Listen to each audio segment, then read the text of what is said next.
Yo, what is going on, everyone? My name is Nick, or The Notorious Fantasy, and in today's video, we're going to be going in depth into my top 32 ranked running backs for week number 5. But before we could get into things, I would like to ask that if you guys are new to the channel and you do end up enjoying today's video, that you please make sure to hit that subscribe button down below. And while you're down there, whether you are new to the channel or not, please make sure that you do leave a like on today's video. It would help me out a ton. And if you do want to follow me on Twitter, please do so at NotoriousFNTSY. I would also like to ask that if you guys have any questions revolving around week number 5, to never hesitate but to ask down below in the comment section. I love talking to you guys down there. So without further ado, let's get into my week number 5 running back rankings breakdown. We begin with running backs 1 through 8, headlined by 9-inch Nicholas Chubb of the Cleveland Browns, going up against the LA Chargers this week on Sunday at home in Cleveland. Now, currently, Nick Chubb is the #1 running back in half PPR, and deservingly so, because in 3 out of the first 4 weeks of the season, he has rushed for over 100 yards,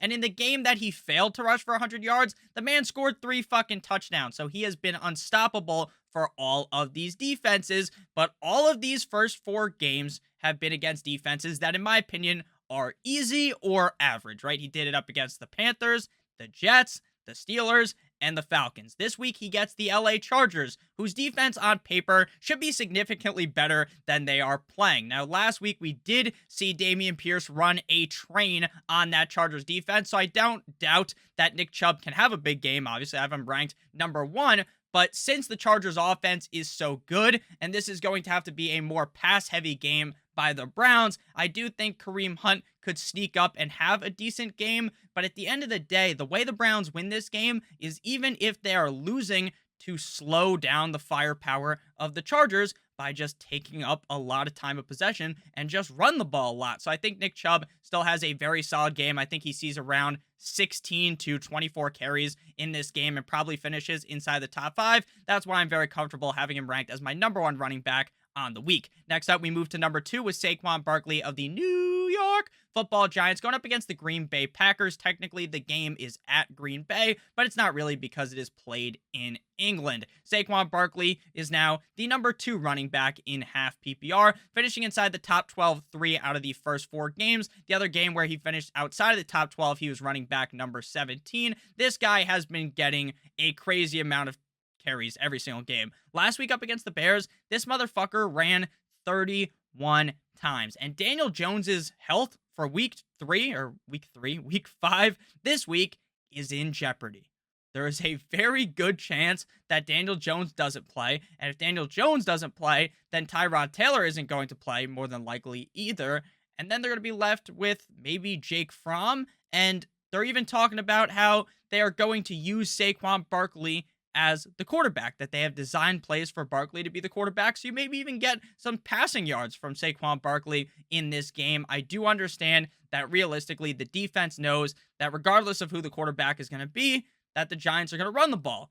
But Saquon Barkley has been so good. He's had 2 games of over 140 rushing yards already. He's had multiple games with a bunch of receiving yards. He's scored a touchdown in every other game. So I think Saquon Barkley is in for a very solid showing up against the Packers defense. Next up at #3, we move to Austin Eckler of the LA Chargers, going up against the Cleveland Browns in Cleveland. Now, if you listen to the running back start or sit video that I posted earlier on in the week, I talked about how both Nick Chubb and Austin Eckler could finish as the #1 and #2 running back at the end of the week in the exact same game, and it would not surprise me at all. Now, to start off the season, things weren't looking the best for Eckler, right? Week 1 up against the Raiders, scores 9 half PPR points, running back 28. Then week 2, he kind of has a bounce back game, but that's just because towards the end of the game, in like the 4th quarter, he was just getting force-fed the ball with 10 targets. He finishes as the RB9.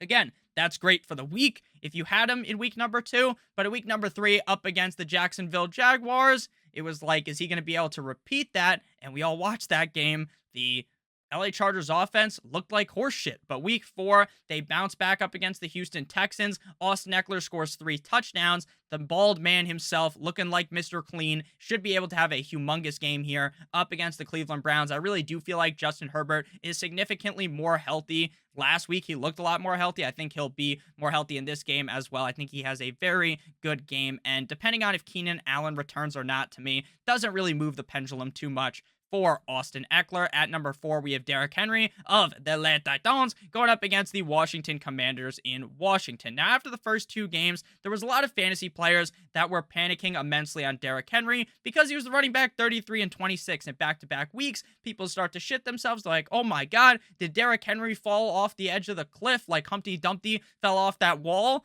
People are thinking, oh man, is Derrick Henry too old? Are the Titans just going to continue to shit the bed? Is Derrick Henry fucked? And then we see the next 2 games, running back 3 and running back 7. The performance from Derrick Henry last week up against the Indianapolis Colts, again, it was only running back 7, but that touchdown run was beautiful. Chef's kiss.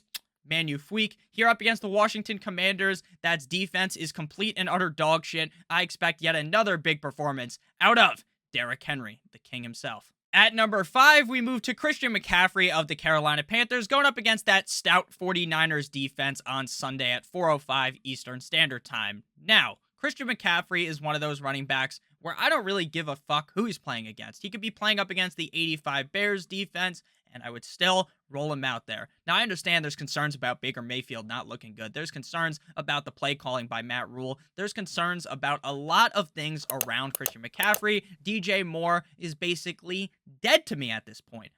But even with all of this bullshit circling around Christian McCaffrey, the guy continues to put up numbers. Last week, he only sees 8 carries, but he gets 9 targets, 9 receptions, 81 receiving yards, a touchdown, 21 fantasy points, RB number 9 in half PPR.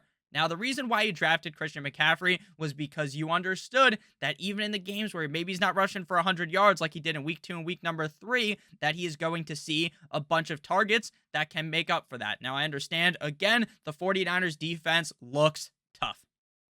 They look incredibly tough, but at the end of the day, Christian McCaffrey is just so fucking good that I just feel as though he's going to finish as a top 5 running back at the end of the week. And I would be genuinely shocked, even in this tough matchup, if he doesn't finish inside of the top 12. Next up, we move to Dalvin Cook of the Minnesota Vikings going up against the Chicago Bears on Sunday.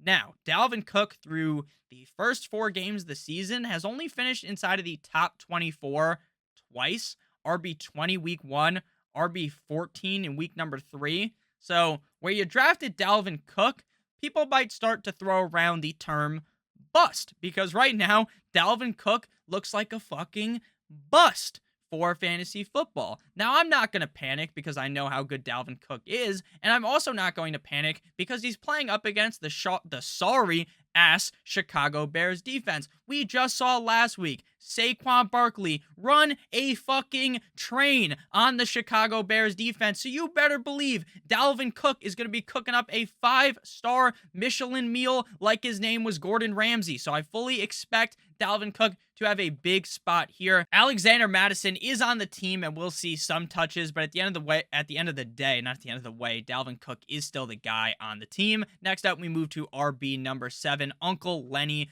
Fournette of the Tampa Bay Buccaneers. Now, last week was looking like a disaster. I talked about Leonard Fournette. I was like, oh wow, I like this matchup up against the Chiefs. Seems like Leonard Fournette wants to get that touchdown. He's talking about it on Twitter. Sorry, fantasy owners is what he says, or fantasy managers, whatever he calls us. He's like, guys, I'm going to get it done.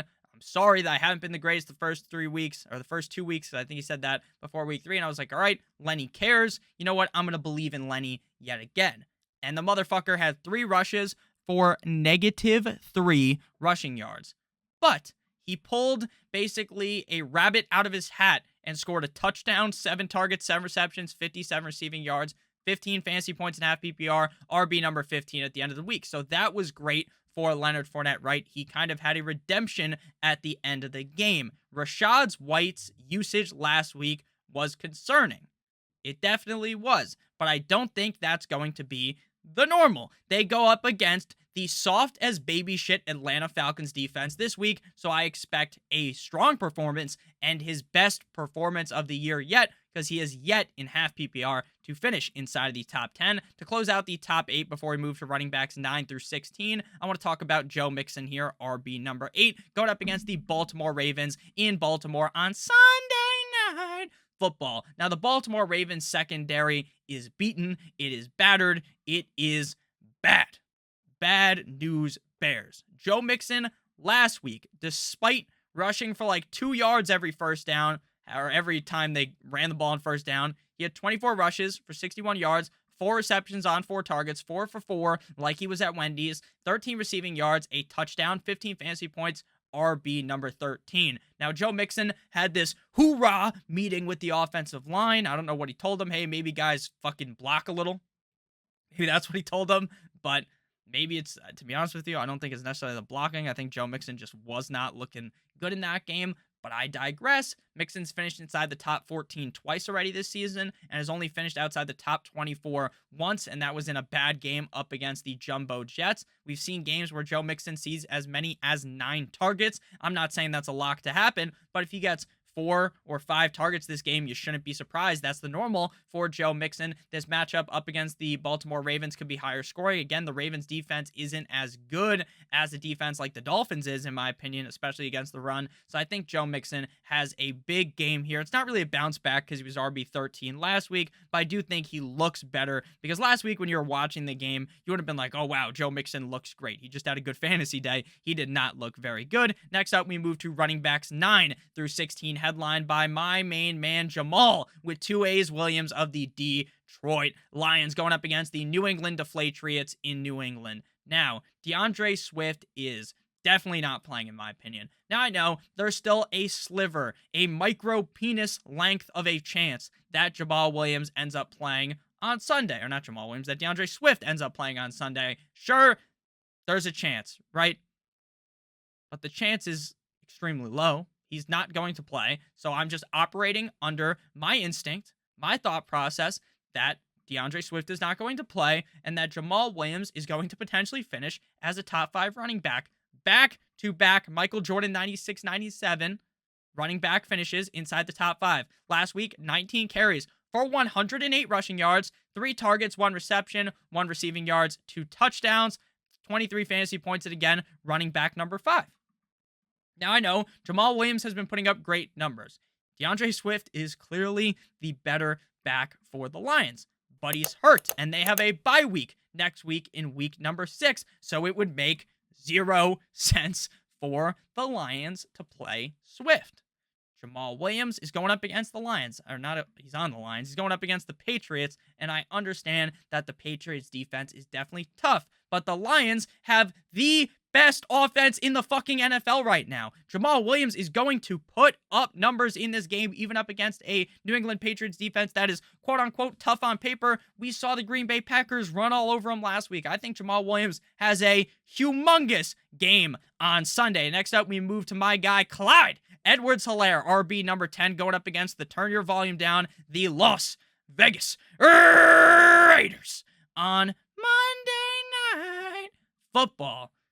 Clyde Edwards-Helaire has had 3 top 10 performances in half PPR through the first 4 games of the season. Last week was his highest carry total yet on the year, with 19 rushes for 92 yards, 2 targets, 1 reception, 2 receiving yards, 2 tugs, 22 fantasy points, RB number 8. The Las Vegas Raiders, they're looking better as a team, right? It seems like things are finally starting to gel, but they are going to get their shit pushed in by the Kansas City Chiefs offense. Clyde Edwards-Helaire is a big part of this, and I love him in this matchup. I almost wanted to rank him higher, but all the running backs ahead of him are just so fucking good that I couldn't do it. I couldn't, even though I wanted to, I couldn't will myself to rank him ahead of some of these guys, but I do think he should finish inside of the top 10. At number 11, we have Alvin Kamara of the New Orleans Saints going up against the Seattle Seahawks on Sunday. Now, week number 4 up against the Vikings in London, we did see that Alvin Kamara did not play.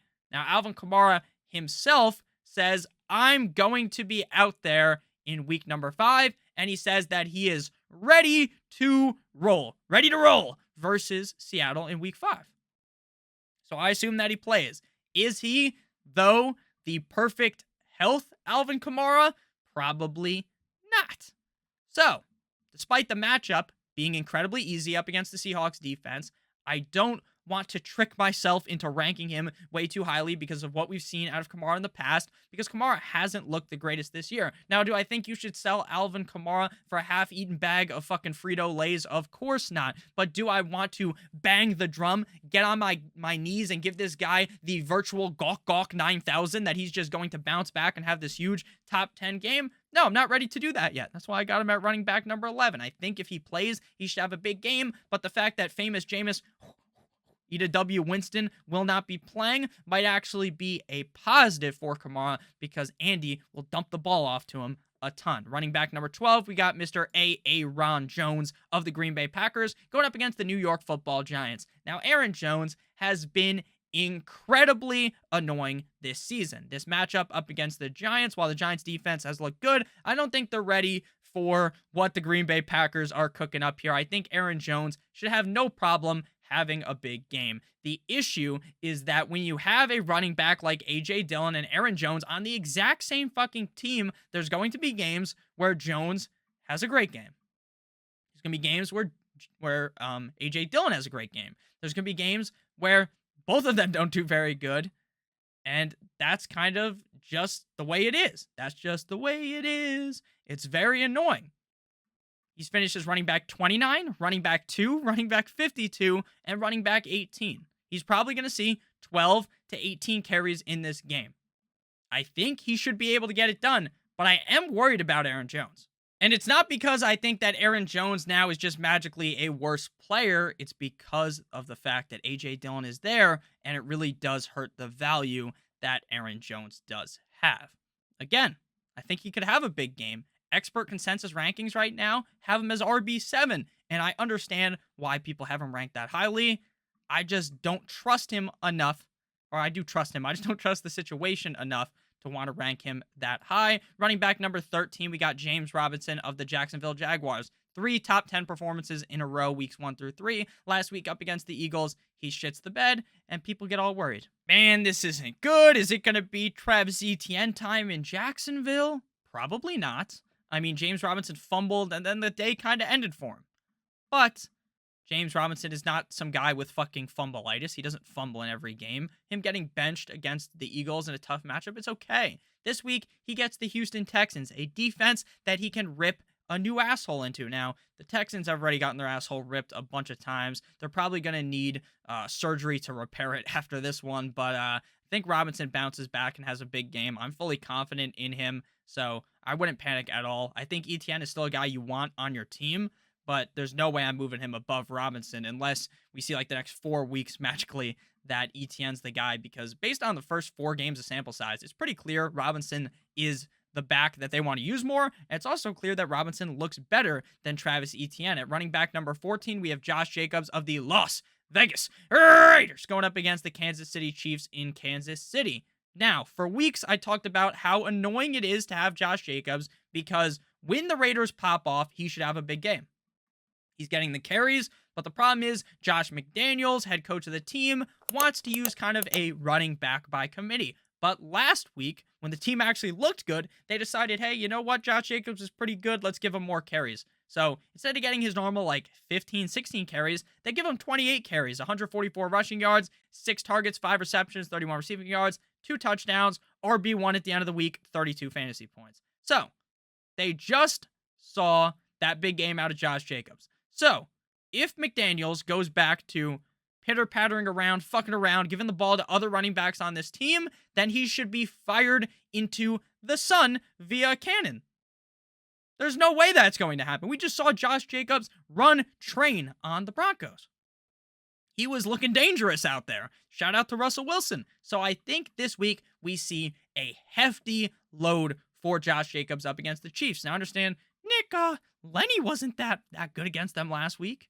Sure. But Rachaad White looked good against them. They're going to throw the ball to Josh Jacobs. Clearly, Jacobs actually saw a decent amount of targets last year. This year, it just kind of went down. But the last 2 games, he's seen 5 and 6 targets. I feel comfortable with Josh Jacobs. Do I expect him to blow up and have a huge game like he had last week?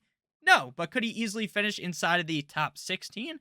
Definitely up against the Chiefs. Next, we move to RB15, Jeff Wilson Jr. of the San Francisco 49ers going up against the Carolina Panthers this week in Carolina. Now, ever since we did end up seeing Elijah Mitchell go down, it really does feel like Jeff Wilson is the true number 1 running back on this team with very little competition. They have Jordan Mason, but it seems like they want to use Kyle Juszczyk, the fullback, as the number 2 running back on this team, and the Carolina Panthers defense is, as they would say, no bueno. The Carolina Panthers defense is incredibly bad, so I really think Jeff Wilson could have a very big game. His best game on the season was 13 fantasy points, 18 carries for 74 yards, and a score up against the LA Rams last week on Monday Night Football. I think he honestly could top that this week up against the Carolina Panthers. Next up, we move before we pivot to the next group of running backs to Dameon Pierce of the Houston Texans going up against the Jacksonville Jaguars in Jacksonville. Now, Dameon Pierce, for the first 2 weeks this season,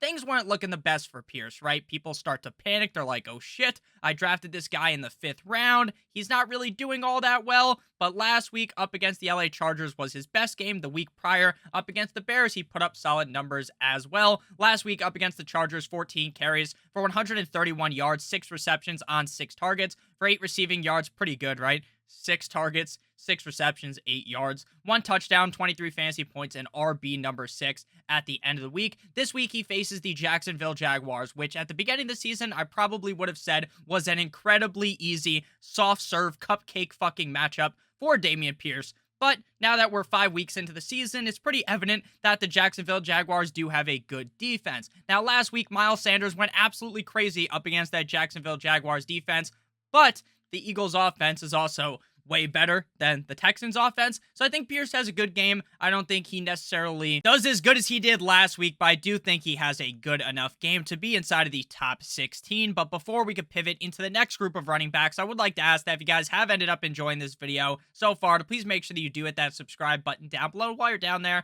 make sure you hit that like button as well. And I would like to give you guys a quick word from our friends, our sponsor of today's video over at Underdog Fantasy. Are your best ball teams already cooked? Well, head on over to Underdog Fantasy to resurrect them with their Week 6 through Week 17 best ball tournament. The entry fee is only $10 with $500,000 in total prizes and $100K, 100 grand going to first place. All you gotta do is draft your team. That's it. That's my favorite part about best ball. You get to do my favorite part about fantasy football, which is the draft, and you don't have to worry about waivers on Tuesday, sitting up doing waivers. You don't have to worry about making trades. You don't even have to worry about editing your lineup. There's no in-season management because Underdog at the end of the week will put the highest scores in your line up. Underdog also features daily and best ball contests for the MLB, the NBA, the PGA, and NHL, so you can get action all year long. All you gotta do is click down below on the link in the video description or use promo code Stokastic, Stokastic, for a $100 first match deposit bonus. So if you deposit $100,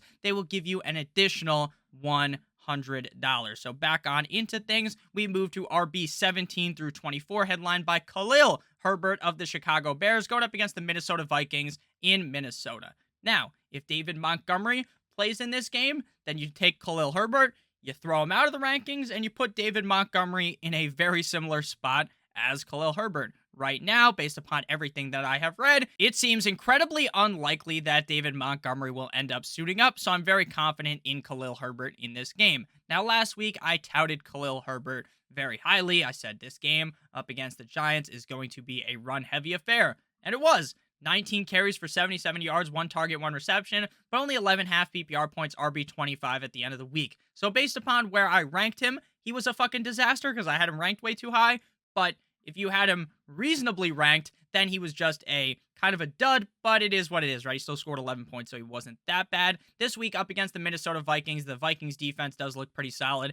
I don't really expect a boom game out of Khalil Herbert, but again, the Chicago Bears want to do one thing and one thing only, and that is run the ball at an extremely high rate, so Khalil Herbert will be given the opportunity to potentially have a huge game. At number 18, we got Miles Sanders of the Philadelphia Eagles going up against the Arizona Cardinals this week. 3 weeks out of the 4, he's finished inside of the top 18 running backs. RB11 week 1 up against the Vikings, week 2 RB18, week 3 up against the Commanders, RB47, and last week up against the Jaguars, RB3. He scored not 1 but 2 touchdowns last week. The Arizona Cardinals defense played good against Carolina, but Carolina will make the worst defense, like a JV fucking high school defense, look good because Baker Mayfield is awful. So Miles Sanders is in for a pretty solid showing this week. I had a big debate in my head on where to put Miles Sanders because you can have him ranked as high as like running back 14 near Josh Jacobs and as low as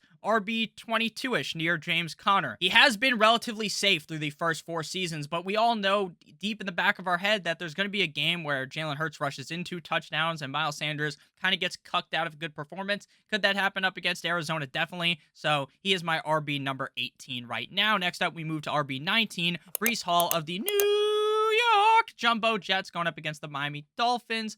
Back to back to back. 3 games in a row inside the top 18 at running back. Last week was when we really started to see them unleash Breece Hall, because the first couple of games, 8 carries, 7 carries, 6 carries.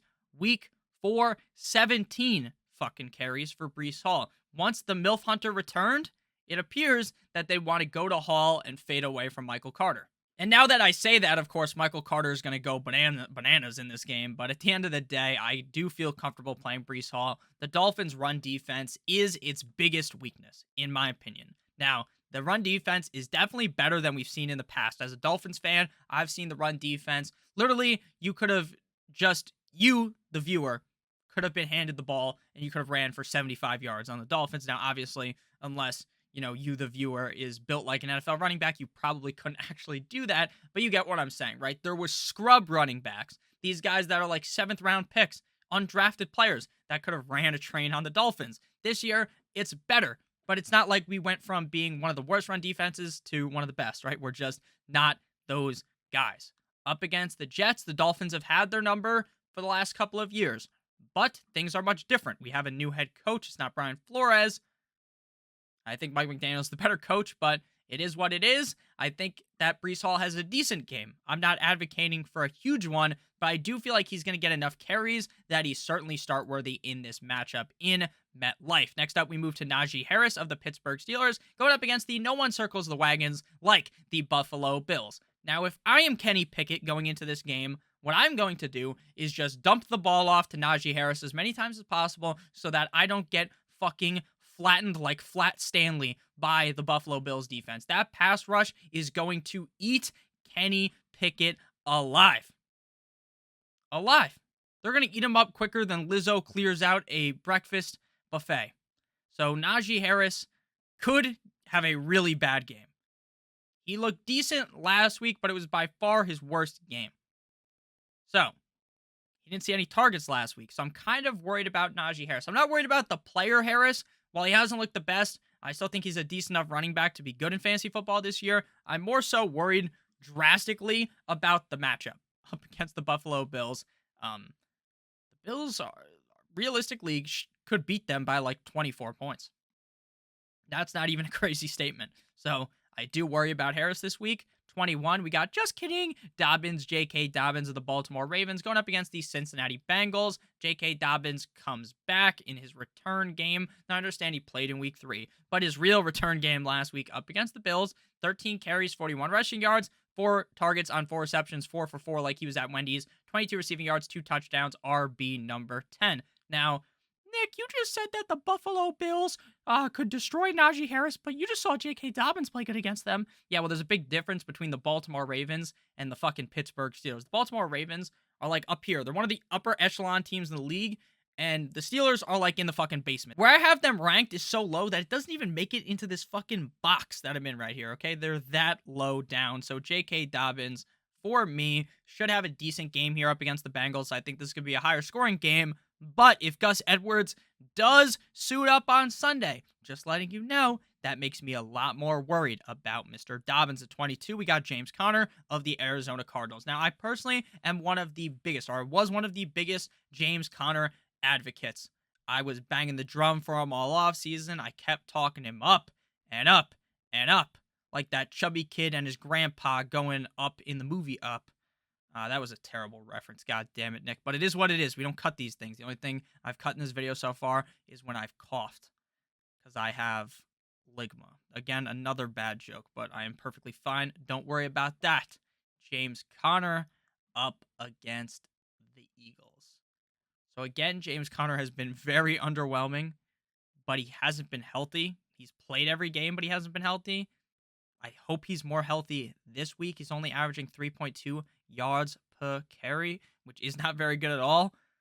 But I think he could be bouncing back this week because I think they play good against the Eagles.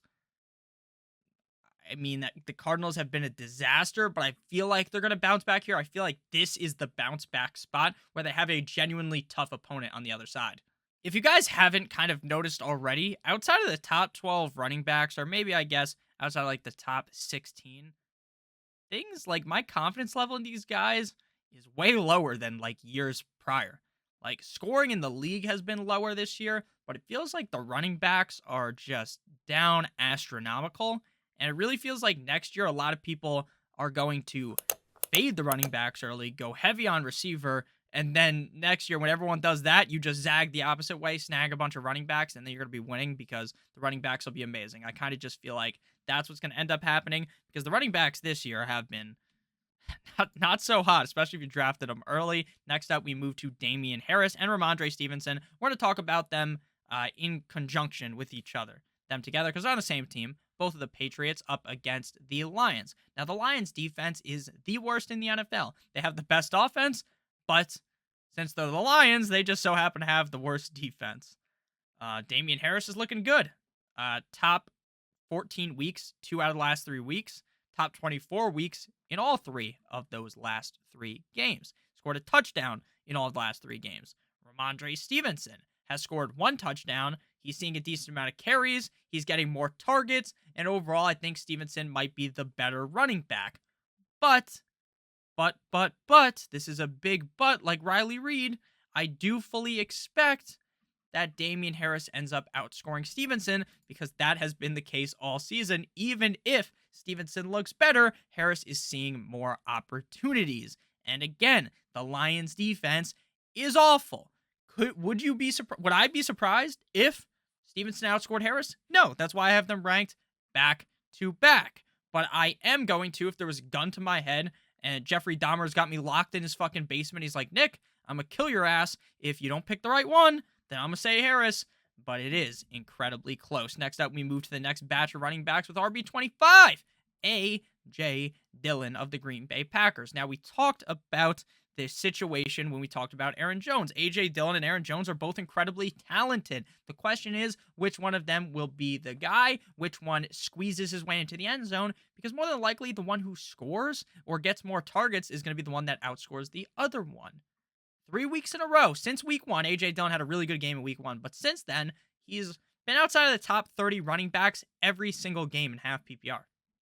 I understand the matchup is great up against the Giants, but can you feel comfortable ranking him inside the top 24 with how things have been going for him? The answer for me is no. Now we move to running back 26, Melvin Gordon.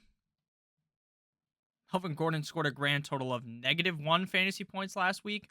This man fumbles in basically every game, but without Javonte Williams, you gotta give him a shot.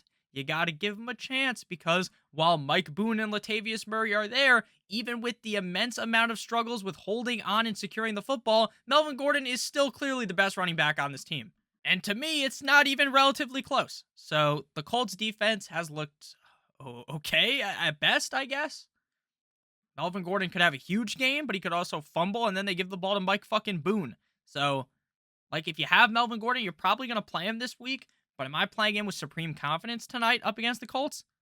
No. Next up, we move to Devin Singletary of the Buffalo Bills going up against the Pittsburgh Steelers. Now, we've seen Singletary get his kind of targets ramped up, his touches ramped up, so he looked a lot better up against Miami, but he always does good against Miami. He had 11 targets in that game last week, kind of falls back down to earth up against the Ravens. There's far worse starts than Singletary, but there's also 26 better ones. I hope that when they kick the shit out of the Steelers, they run the ball. But the problem is when they beat the ever-living shit out of these teams, nothing happens. They just keep throwing. They don't go to Singletary. They go to Zach Moss slightly. They go to Singletary slightly. Like, it doesn't add up. So if they kick the shit out of the Steelers, I hope they run, but I just don't think they will. Next up, we got RB28, Kareem Hunt. Talked about Kareem Hunt when I talked about 9-inch Nicholas Chubb at the rip of the show. Look, I think this could be a Kareem Hunt game, but Kareem Hunt hasn't finished inside of these top 24 since week 1. RB27 week 2, 32 week 3, 37 week 4. So while he's getting 10-plus rushes a game, he's not doing enough with it to quantify me wanting to aggressively move him up the rankings. Now, he's basically the definition of a snoozer running back because in his bad games, he's going to score you like 8 or 9 points. It is what it is. On his good games, he'll have 20 plus points. But the likelihood with how good Nick Chubb has been that he has those big games is a lot lower, in my opinion. 29, we got Rashad Penny of the Seattle Seahawks. And I just want to talk about something that Rashad Penny said yesterday that made me laugh a bunch. I was going, Lamau! It was funny as fuck because Rashad Penny basically said that he likes it better when a quarterback doesn't audible away from the run. And that's why he likes Geno. So everyone seems to be just throwing fucking haymakers on Mr. Unlimited Russell Wilson. It's very funny that everyone just seems to hate the guy now. But yeah, Rashad Penny looked really good last week. But do I ever see the game script going that way to where he can get 17 rushes for 151 yards, a target, a reception, 6 receiving yards, and 2 touchdowns, and 28 fantasy points? Probably not, especially up against the Saints.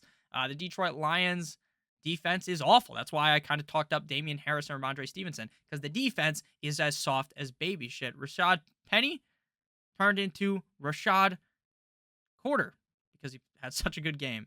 I guess maybe Rashad Silver Dollar would have been the better analogy there, but it is what it is. Penny had a great game, but I don't expect him to continue to inflate himself up to the skills that he had last week. I think he's a good running back.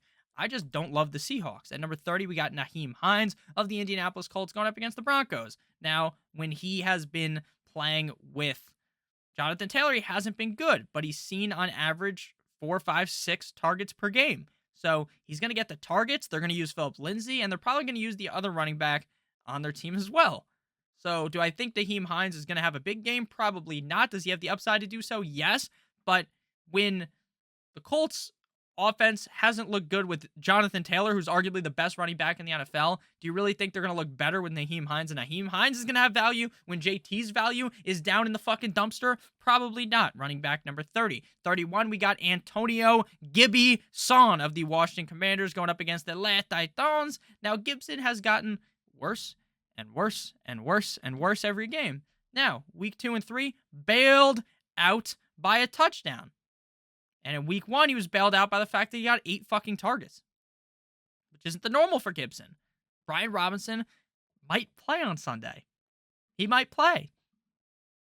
And I think that eventually, maybe a week from now, I'm going to be talking about how Robinson's the better start than Gibson, because Robinson was supposed to be the starter before he got shot.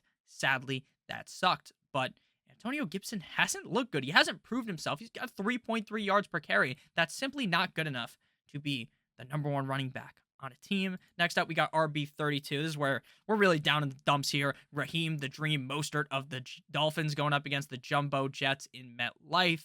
Seems like the team wants to commit more to Raheem Mostert over Edmonds. Mostert had 69 rushing yards last week. Very nice, I like, but I don't think you can trust Raheem Mostert. His best finish was RB21. I think Edmonds is the better pass catcher, so Edmonds is still going to get work. And because I've kind of shit on Edmonds, now Edmonds is going to score 3 touchdowns in this game. So I don't really feel comfortable playing Mostert, but if you have to play someone inside the top 32, you're in a deeper league, then there's worse options than Mostert's. Thank you guys all so much for watching. If you did end up enjoying, please make sure that you hit that subscribe button down below, as well as hitting that like button. It would help me out a ton. If you do want to follow me on Twitter, please do so at NotoriousFNTSY. And if you have any questions about week number 5, please make sure that you ask down below in the comment section. I love talking to you guys down there. So without further ado, we're getting out of here. So without further ado, let's hit the outro. Good boy.